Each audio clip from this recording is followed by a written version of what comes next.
News 18 पर आज हमारे साथ मौजूद हैं देवी चित्रलेखा जी, जिन्होंने देश प्रदेश में ही नहीं विदेशों में भी अपनी पहचान बनाई है और आज हमारे साथ मौजूद हैं।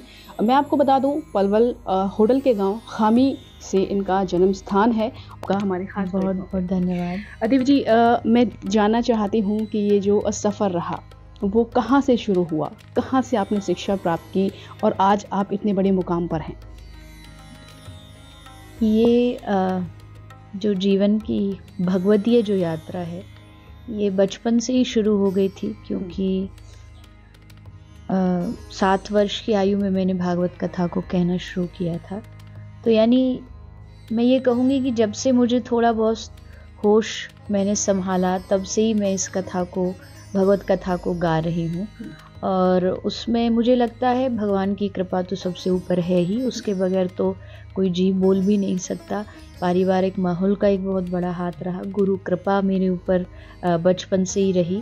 तो बचपन से ही ये यात्रा शुरू हो गई है। तो मतलब मुझे जहाँ तक मैं अपनी पीछे मेमोरी, अपनी स्मृति लेकर के जाती हूँ, तो मुझे यही याद है कि कब से मैंने कथा कहना शुरू किया, तो तब से ये यात्रा चल रही है। तो कौन सी तब उम्र क्या थी आपकी जब आपने पहली कथा वाचन की? 7 वर्ष मेरी आयु थी। 7 वर्ष की एज में मैंने पहली श्रीमद् भागवत कथा, उससे पहले भी कथा जो 7 दिन की भागवत होती है वो नहीं कही थी, लेकिन छोटे छोटे प्रवचन, भजन, ये सब मैं कहीं भी कोई महापुरुष की कथा हो रही है। और सबसे बड़ी बात ये थी कि बचपन से ही संतों का लाड़ बहुत मिला। तो कोई संत के कथा में गए, वो प्रवचन कर रहे हैं, उनका प्रवचन विश्राम हुआ तो उन्होंने कहा, लाली आजा तू बैठ, तू भी कुछ भगवान के बारे में सुना। तो वैसे धीरे धीरे धीरे उनकी कृपा से करते करते करते फिर 7 दिन की जो भागवत है वो 7 साल की एज में मैंने शुरू की। इसके अलावा देवी जी, आप गौ सेवा हॉस्पिटल जो है वो चला रही हैं, किस तरह उसमें गौ की सेवा की जाती है? क्या गौ के अलावा और भी पशु पक्षियों की वहाँ सेवा की जाती है? हाँ जी, कुल अस्पताल को 10 साल हो गए हैं हॉस्पिटल को चलते। तो फिर मन में आया कि अब थोड़ा सा, वैसे तो हर रोज़ कुछ ना कुछ नया होता है, पर और इसको थोड़ा सा अच्छे तरीके से, जैसे एक ह्यूमंस में सारी फैसिलिटीज़ होती हैं उस तरीके से किया जाए। तो ये जो अभी उसका नया हमने शुरुआत की है, भूमि पूजन के लिए सेम साहब आए, उनके द्वारा भूमि पूजन हुआ। तो अब यहाँ जो हॉस्पिटल है, जितनी बड़ी से बड़ी जो मशीन्स होती हैं, फैसिलिटीज़ होती हैं, गाय को वो दी जाएंगी। फॉर एन एग्जाम्पल, कुछ लोग ऐसे भी हैं जिन्हें गाय का इस्तेमाल करने के बाद उन्हें छोड़ दिया जाता है। एक्सीडेंटल केस होते हैं, बीमारियां बढ़ती हैं। अभी हाल ही में एक लंपी जो बीमारी थी उसमें काफ़ी पशु ग्रस्त हुए थे। उन लोगों के लिए क्या कहना चाहेंगी जो इस्तेमाल के बाद उनको सड़कों पे छोड़ दिया जाता है? देखो, मुझे लगता है कि हर आदमी कहीं ना कहीं नरक से तो डरता ही है, पापों से डरता है, और उसे डरना भी चाहिए।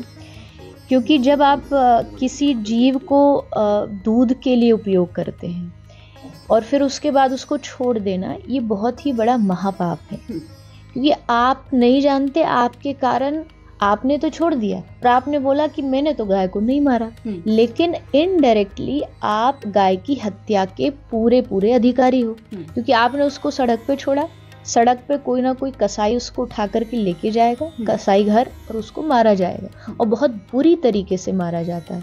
तो आप कहीं ना कहीं गाय की हत्या के पूरे अधिकारी, और गौ हत्या इस दुनिया का सबसे बड़ा महापाप है। तो अगर आप चाहते हैं इस पाप से बचें तो उपाय खोजिए।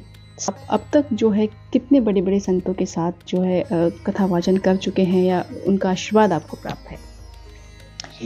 देखिए, संत तो मेरे ख्याल से बड़े छोटे कोई नहीं होते, सब संत तो संत ही होते। और मैंने हमेशा माना है कि बचपन कह लीजिए, कुछ भी कह लीजिए, मुझे संतों का दुलार बहुत प्राप्त हुआ है।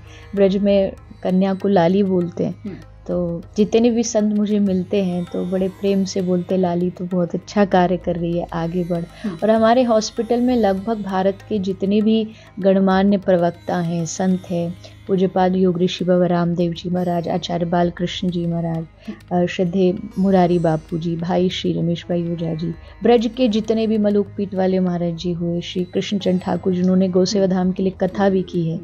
तो यानी हमारा प्रयास यही रहता है कि यहाँ जब भी कार्यक्रम हो तो उसमें संतों की उपस्थिति हो, क्योंकि गौ सेवा का कार्य अपने आप बढ़ता है जब संतों का आशीर्वाद रहता है। और ब्रज के जितने भी भजनानंदी साधु हैं, हमारे बरसाने के श्री विनोद बिहारी दास बाबा जी महाराज, वो भी यहाँ पधारे हैं, तो सबका आशीर्वाद हर कार्यक्रम में प्राप्त होता है। वो आते हैं अपना समय निकाल कर और हम सबको खूब आशीर्वाद देते हैं। तो देखिए, ये थी खुड़ल के गांव खामी से देवी चित्रलेखा जी, जिनकी जीवनी पर हमने प्रकाश डाला, जिन्होंने गौ सेवा का महत्व हमें बताया, अपने जीवन की तमाम कहानियां हमें बताई।